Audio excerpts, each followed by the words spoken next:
So this case also appears as case 8 in the Book of Serenity, which was compiled about 100 years before the Gateless Gate. But the interesting thing is that the case in the Book of Serenity is truncated, so it doesn't have the section about the deceased monk stroke fox being given a Buddhist burial, and it doesn't crucially have this final exchange between Hyakujō and the Baku. But before getting to that, I think it's helpful to clarify a couple of things which make this story a little bit more comprehensible. So firstly, in East Asian folklore, the fox is a shapeshifter. So a fox can assume, among other things, the form of a human being and successfully pass himself off as a human being. Secondly, the abbot of a monastery will be named after the mountain on which the monastery is. So both these, the fox-stroke monk, who was the abbot in a previous life, and the present Hyakujō, are both called Hyakujō, which obviously leads one to question how many people are appearing in this initial part of the story.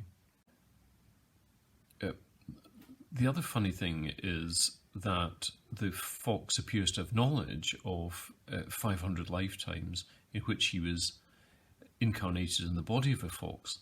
But this is curious, as traditionally only the Buddha, or arguably an enlightened person, a great person, has knowledge of their past lives. And of course the 500 lives that the fox says that he's been within the fox body mirrors the 500 lives which the Buddha is said to have had as a bodhisattva before attaining Buddhahood.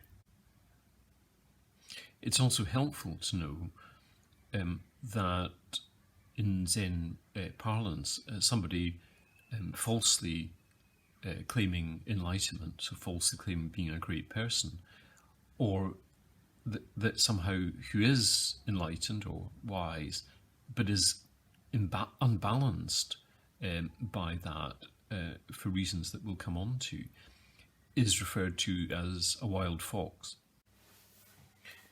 The general commentary in this story, focusing as it does on the two answers given by the earlier Hyakujō and the later Hyakujō, and that commentary, it doesn't say that the first answer is wrong, but somehow that it's incomplete. So the two answers are often referred to as two sides of the one coin. So if we take the first Hyakujō's answer literally, that a great person doesn't fall into cause and effect. So in other words, an enlightened person can do whatever they like without consequence, then that's plainly wrong. But that's not generally the meaning which is ascribed to the answer. The suggestion is that a great person cannot fall into cause and effect because a great person is never separate from cause and effect. There is no illusion of self separate from cause and effect. But of course, that answer is vulnerable because a naive person could think that an enlightened person is capable of acting without consequence.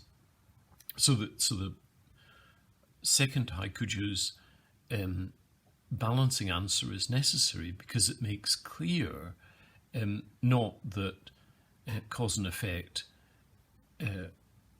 doesn't exist for the enlightened person, but rather that for the enlightened person there is no enlightened person. Okay, So with that in mind, here is my take on what I think is the hidden message within this story, which is clarified by the addition of these two sections, which the Gateless Gate gives. And that message, which I think is hiding in plain sight, is the difference between the relationship between the first Hyakujō and the monk who asks the original question, and the second Hyakujō, our Hyakujō, and Obaku in the exchange at the end. So in the earlier exchange between the monk and the first Hyakujō, so far as we can see, the monk simply respectfully asks a question and accepts the answer. So there's a kind of hierarchical relationship between the teacher and the monk. So the teacher is the guy that knows, and he's giving the benefit of his wisdom to the monk, the guy that doesn't know.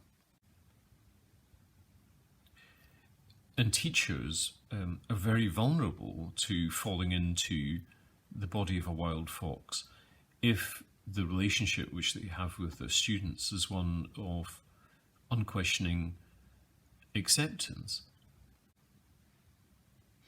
Now, moving on from that, there's a homonym in Mandarin. So in Mandarin, the word for beard and the word for fox is the same sound. And of course, fox, broadly speaking, is red-coloured.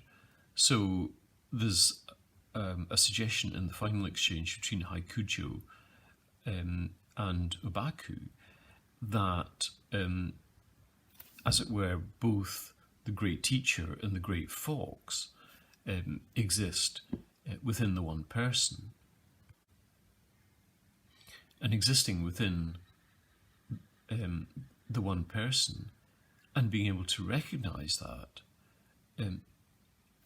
stops the emergence of the wild fox in place of the teacher, if the teacher is operating under the illusion that the teacher is the great person, whereas the great person is the whole body of the Sangha, which is carrying the Buddhist teaching forward.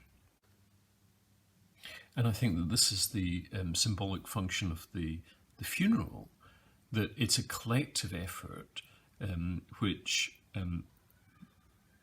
Hyakujō and the monks are all making to recognize the body of the fox and to accept it, so to give it Buddhist funerary rites, but also to kind of cast it out. And the great person, the true great person, being all beings, and so being identical with cause and effect, cannot fall into cause and effect.